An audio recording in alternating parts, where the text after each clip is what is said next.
Caesars Entertainment owns half the Strip. Not literally half, but close enough that it feels that way. Walk down Las Vegas Boulevard and start counting. Caesars Palace, the flagship, the icon, the property that defines what a Vegas casino is supposed to be. The fountains, the Roman columns, the statues, the forum shops packed with tourists spending money. Keep walking. Paris, Las Vegas, that half-scale Eiffel Tower rising against the desert sky, the balloon sign, the faux French facades, the attempt to make Nevada feel like the champs, Élysée. Keep going. Horseshoe, the property, formerly known as Bally's, rebranded with a legacy name and a fresh coat of paint. The Link, the entertainment district that was supposed to revolutionize the center strip. Flamingo, the oldest property on the boulevard, the one where Vegas began, the pink neon and the actual flamingos and the history seeping from the walls. Harrah's, the Cromwell, Planet Hollywood, 8 major properties on the strip. Tens of thousands of hotel rooms, millions of square feet of casino floor, some of the most iconic names in Vegas history, all under one corporate umbrella. And behind all of it, behind the fountains and the fake Eiffel Tower and the flamingos and the Roman columns, a financial time bomb, ticking louder every quarter. $12 billion in debt. That's billion with a B, 12 of them. $12 billion hanging over every property, every employee, every decision this company makes, every dollar that flows through those slot machines and across those blackjack tables and into those hotel rooms. $12 billion that has to be serviced, has to be paid, has to be fed, or the whole thing collapses. The cash crunch is real, the pressure is building, and Caesars is running out of room to maneuver. Today, I'm showing you the Caesars cash crunch. How a company that owns some of the most valuable real estate on the Strip, some of the most valuable real estate in America, ended up drowning in debt, how the borrowing compounded, how the payments multiplied, how the weight became crushing, where the money actually goes, why the properties look tired while the debt payments keep flowing, why the buffets closed, why the staff got cut, why everything feels a little more extracted and a little less invested every time you walk through, the math that doesn't work, the pressure that keeps building, and what happens when a company this big, this visible, this embedded in the Strip can't generate enough cash to service its obligations? If you're new here, I follow the money on the Strip. Not the flashy revenue numbers in the press releases, not the grand opening announcements and the celebrity partnerships, the debt loads, the cash flows, the financial pressure that determines which properties survive and which ones get sacrificed. Hit subscribe, turn on notifications, because Caesars Cash Crunch isn't just a corporate finance story for people who read balance sheets. This is the story of what's happening to the properties you visit, the rooms you sleep in, the casinos you gamble in. The debt explains everything. Why the carpet looks the way it looks. Why the service feels the way it feels. Why you walk through Caesars Palace and something seems off. Less than it should be. Less than it used to be. Once you understand the cash crunch, you understand the Strip. Let me show you what $12 billion in debt actually looks like. Not as an abstract number on a balance sheet, not as a figure in a financial filing that you scroll past, as a reality. A physical, tangible reality that shapes every decision Caesars makes. Every property it operates, every dollar it spends or doesn't spend. Because once you see where the money goes, you'll understand why the properties look the way they look, why Flamingo feels frozen in time, why Paris hasn't been renovated, why even Caesars Palace, the crown jewel, the flagship, the name that defines the company, has sections that feel tired. The debt explains it all, and the debt is enormous. $12 billion. Let that number sink in. Let it sit there for a moment. The interest alone, just the interest, not paying down a single penny of principal costs. Caesars somewhere around $1 billion a year. $1 billion flowing out the door before they fix a single slot machine, before they renovate a single room, before they hire a single new employee, before they invest a single dollar in the guest experience. The interest gets paid first, always, without exception. Do the math with me. $1 billion a year in interest. Divide by 365 days. That's roughly $3 million a day, every day, 7 days a week, while you're sleeping, while you're gambling, while you're eating at whatever restaurant they haven't closed yet, $3 million a day just to service the interest, the meter running constantly, the debt monster feeding around the clock, and that's just interest. When you add principal payments, the actual debt that has to be paid down on schedule, the numbers get worse. When you add refinancing costs, rolling over debt, extending maturities, paying fees to bankers who restructure the obligations, worse still. When you add the whole financial machinery required to keep $12 billion of borrowing alive and current and out of default, you're looking at cash demands that would crush most companies. Caesars isn't most companies. Caesars has those 8 strip properties, has dozens more around the country, regional casinos, from Atlantic City to Louisiana to the Midwest. The revenue is massive, billions of dollars flowing through the operation every year. But massive isn't the same as enough, and the gap between what Caesars brings in and what Caesars owes that gap is where the pressure lives. Think about it. Every dollar of revenue has to pass through a gauntlet of obligations before it can improve a property, before it can enhance your experience, before it can do anything except service the debt. First in line, the creditors, the bondholders, the banks who loan the money. They get paid before anyone else gets anything. That's how debt works. That's what being a creditor means. Second in line, the required maintenance, the minimum capital expenditures that keep buildings from literally falling apart, fire code compliance, elevator repairs, the stuff that can't be deferred without risking lawsuits or closures. Third in line, everything else, the renovations, the upgrades, the new restaurants, the improved rooms, the guest experience, the stuff that makes a property feel invested in instead of extracted from.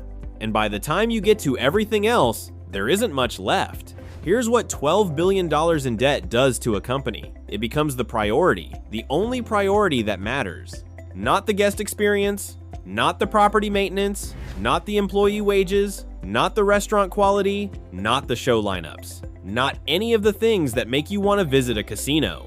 The debt. Every decision runs through one filter. Can we make the payments? Can we service the obligations? Can we keep the creditors satisfied for one more quarter? The properties you walk through, Caesars, Palace, Paris, Flamingo, all of them, they're not being operated to maximize your experience. They're being operated to generate enough cash to feed a $12 billion monster. And the monster is always hungry, and the cash is never quite enough.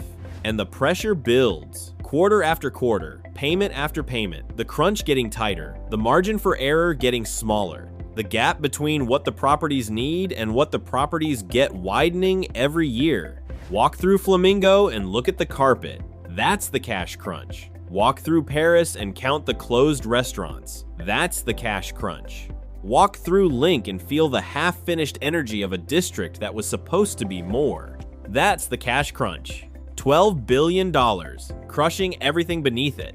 Everyone at Caesars knows what happens if the payments stop. Everyone knows what happens if the monster doesn't get fed. The creditors take over. The restructuring begins. The chaos unfolds. The question isn't whether the pressure is building. The pressure is visible in every tired property, every cut corner, every decision that prioritizes debt over experience. The question is whether Caesars can survive it. And right now, watching the numbers, watching the properties, watching the squeeze get tighter every quarter, that question doesn't have an easy answer.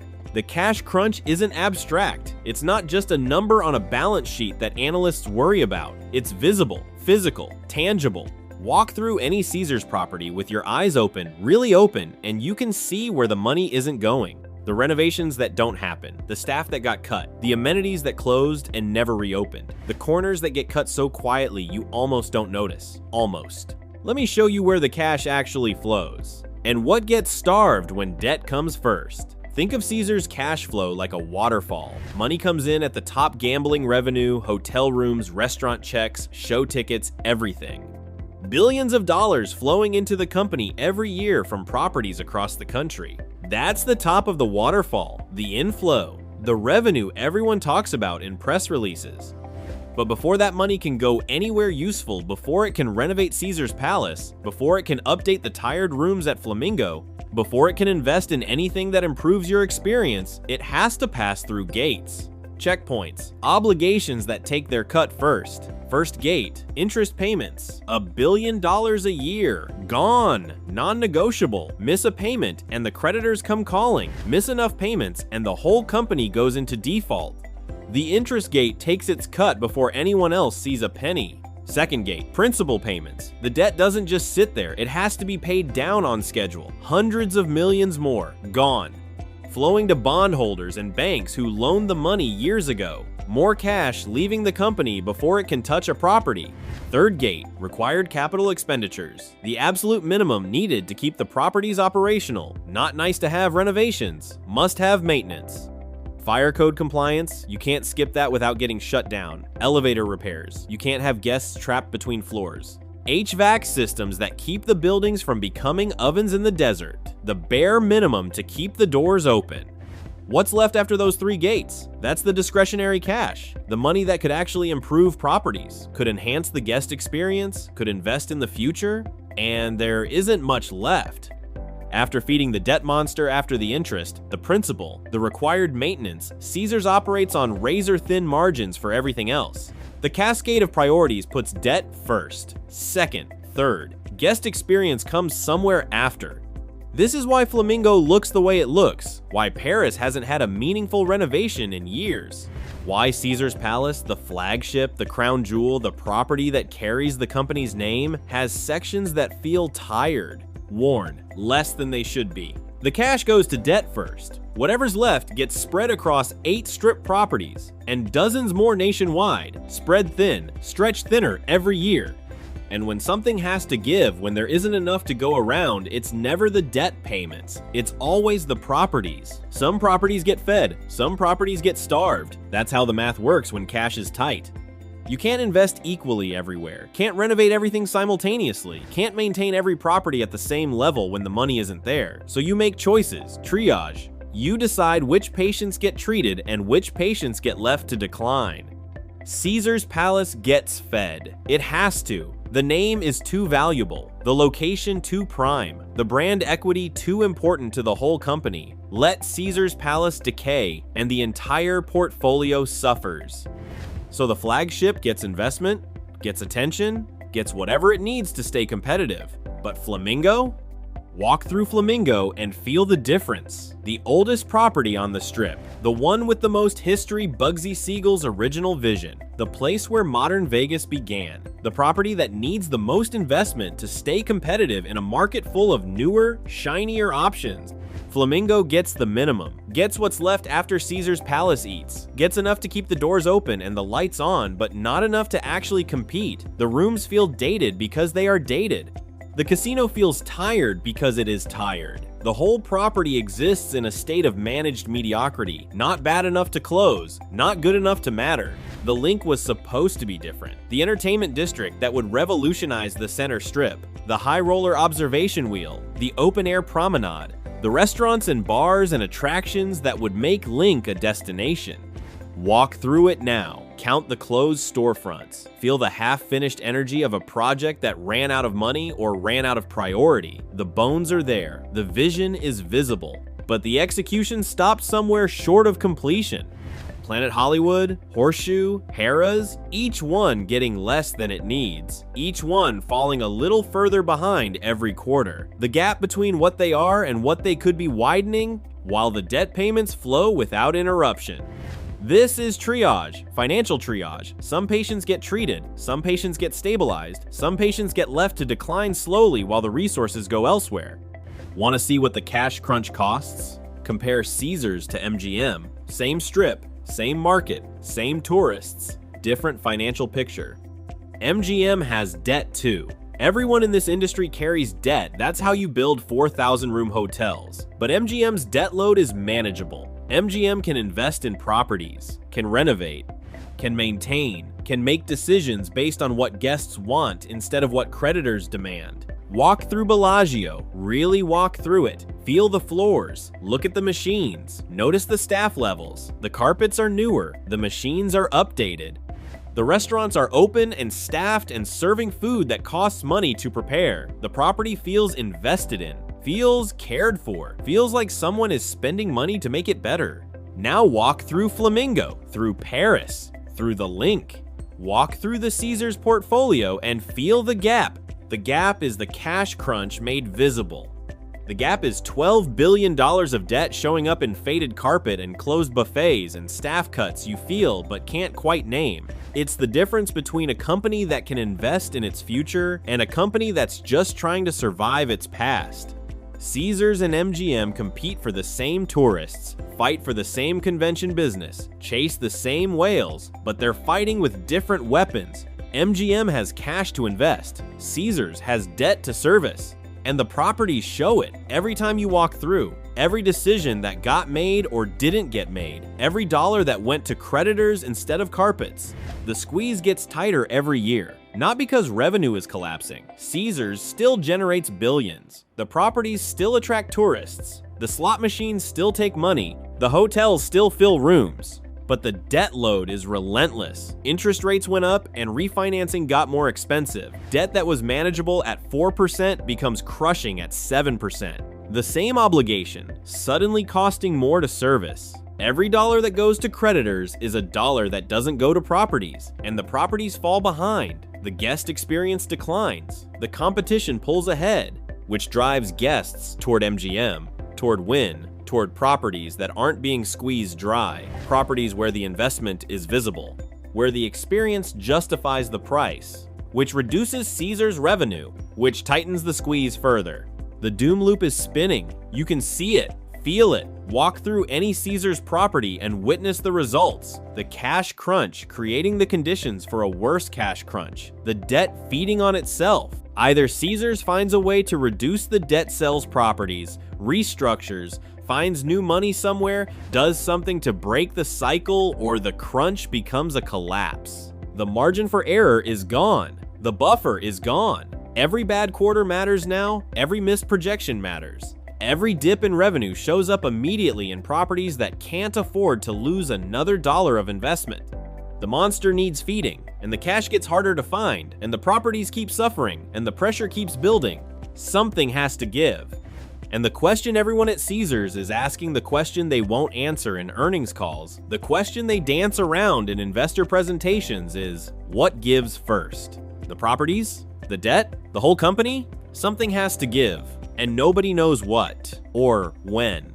Just that the pressure keeps building, and the squeeze keeps tightening, and the crunch keeps getting worse. The pressure is building, the cash crunch is real, the properties are being squeezed, the debt monster keeps feeding while the carpets keep fading. But what happens if Caesars can't keep the plate spinning? What happens when the squeeze becomes too tight? When the cash crunch becomes something worse? What breaks? And what does it mean for the Strip when one of its biggest operators starts to crack? Let me show you the scenarios no one at Caesars wants to talk about. The futures they're planning for in quiet rooms while the press releases stay optimistic. First option, sell properties. Raise cash by unloading pieces of the portfolio. Trade your future for your present. Look at what Caesars owns. 8 Strip properties, each one sitting on some of the most valuable land in America, each one worth billions to the right buyer. The Flamingo, prime center Strip real estate. Iconic brand, the name where Vegas began. Aging, yes. Expensive to maintain, yes. But the land alone is worth a fortune. Sell it to a developer. Let someone else deal with the renovation. Let someone else figure out what Flamingo becomes next. Pocket the cash. Reduce the debt. The Link, the entertainment district that never quite delivered on its promise. The High Roller still draws tourists, but the rest of the promenade struggles. Sell it as a development opportunity. Let someone with deeper pockets and fresher vision figure out what it's supposed to be. Planet Hollywood, Horseshoe, Harrah's, each one a potential sale. Each one a piece of the empire that could be sacrificed to save the whole. The math is tempting. Sell a property for $2 billion, pay down $2 billion in debt. Suddenly the interest payments drop. Suddenly the squeeze loosens. Suddenly there's breathing room. But here's the problem with asset sales. You're selling your future to pay for your past. Every property you sell is revenue gone. Is presence on the Strip reduced? Is market share handed to whoever buys it? Probably a competitor. Probably someone who'll renovate it, improve it, use it to take guests away from the properties you kept. Sell Flamingo and MGM or Wynn or some private equity firm owns center Strip real estate. Sell Link and someone else controls that entertainment corridor. Sell too much and Caesars isn't Caesars anymore. You've shrunk yourself into irrelevance.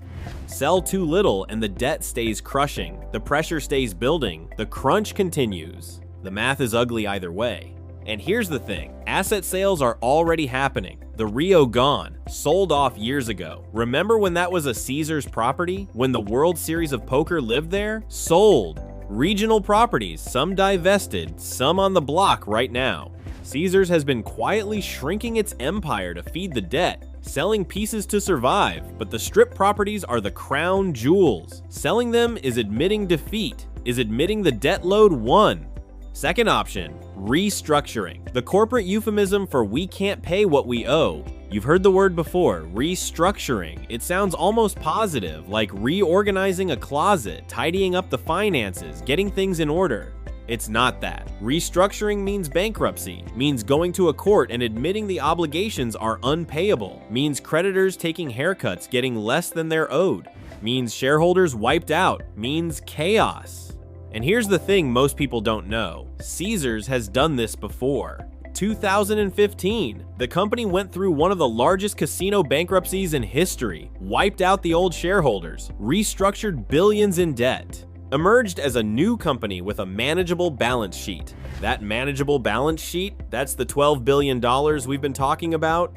The restructuring didn't solve the problem, it reset the clock, and the clock is running again. 10 years later, the debt has compounded. The interest rates have risen. The pressure is back. Everything the 2015 bankruptcy was supposed to fix, it's all broken again. Another restructuring would mean another bankruptcy, would mean more creditors taking losses, would mean investors wiped out again, would mean uncertainty for every property, every employee, every vendor who depends on Caesars. Bankruptcy doesn't necessarily mean closure. Companies restructure and continue operating all the time. The hotels would probably stay open. The casinos would probably keep running. Life would go on. But it means chaos. It means decisions made by bankruptcy judges instead of casino executives. It means properties trapped in legal limbo while lawyers argue about who gets paid. It means years of uncertainty, years of deferred investment, years of the properties suffering even more than they're suffering now.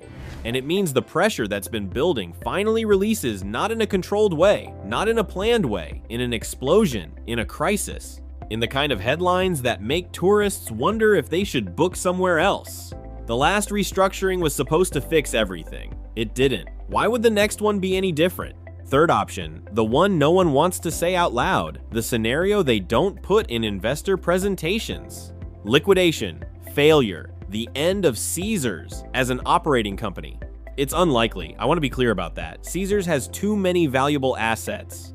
The real estate alone is worth tens of billions. If the company fails, someone would buy the pieces. The properties would continue under new ownership. The buildings wouldn't disappear, but the disruption would be massive. Tens of thousands of employees uncertain about their futures. Properties in limbo for months, maybe years. Union contracts in question. Vendors unpaid.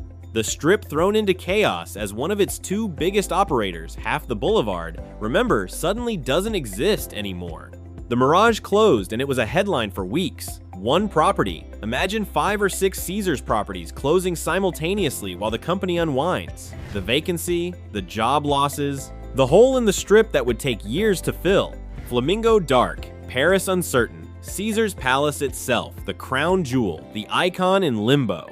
It probably won't happen. Probably. But probably isn't definitely. And the fact that we're even discussing the scenario, that analysts are gaming it out, that investors are hedging against it, shows how far the pressure has built. 3 scenarios. Asset sales that shrink the empire. Restructuring that resets the clock but doesn't fix anything. Liquidation that throws the Strip into chaos. None of them are good. None of them are what Caesars wants. None of them preserve the company as it exists today. But something has to happen. The status quo isn't sustainable. The pressure keeps building. The debt keeps demanding. The properties keep suffering. Either Caesars reduces the debt through sales, through restructuring, through some financial engineering that hasn't been invented yet, or the debt reduces Caesars. That's the math. That's the reality. That's what $12 billion does to a company, no matter how many iconic properties it owns. The Caesars cash crunch is real. The pressure is building. The debt load is crushing. The properties are suffering. $12 billion hanging over the strip, interest payments flowing out while investment doesn't flow in, the guest experience declining quarter by quarter while the creditors get paid on schedule. Walk through any Caesars property and you can see it. The corners cut, the staff reduced, the maintenance deferred, the slow degradation of places that used to feel like destinations and now feel like obligations. This is what happens when debt comes before everything else. When properties exist to service obligations instead of serving guests. When the monster must be fed no matter what. The employees feel it. Every shift worked short-staffed. Every project that doesn't get funded. Every raise that doesn't come. The guests feel it. Every dated room. Every closed restaurant. Every experience that's a little less than it should be. The pressure is building. Quarter after quarter. Payment after payment. The margin of error shrinking to nothing. And somewhere in the executive suites, in the quiet rooms where the real decisions get made, someone is watching the numbers, watching the cash flow, watching the debt service calendar, and wondering how long can we keep this going? Hit subscribe to follow the cash. I'm watching Caesars, watching the debt load, watching the property decisions, watching for the signals that the crunch is becoming a crisis, watching for the asset sales, the restructuring rumors, the quiet signs that something is about to break. Drop a comment. Have you noticed the decline at Caesars properties? Felt the squeeze in the service? The closures? The tired facilities? What would you do if you owned Caesars and owed $12 billion?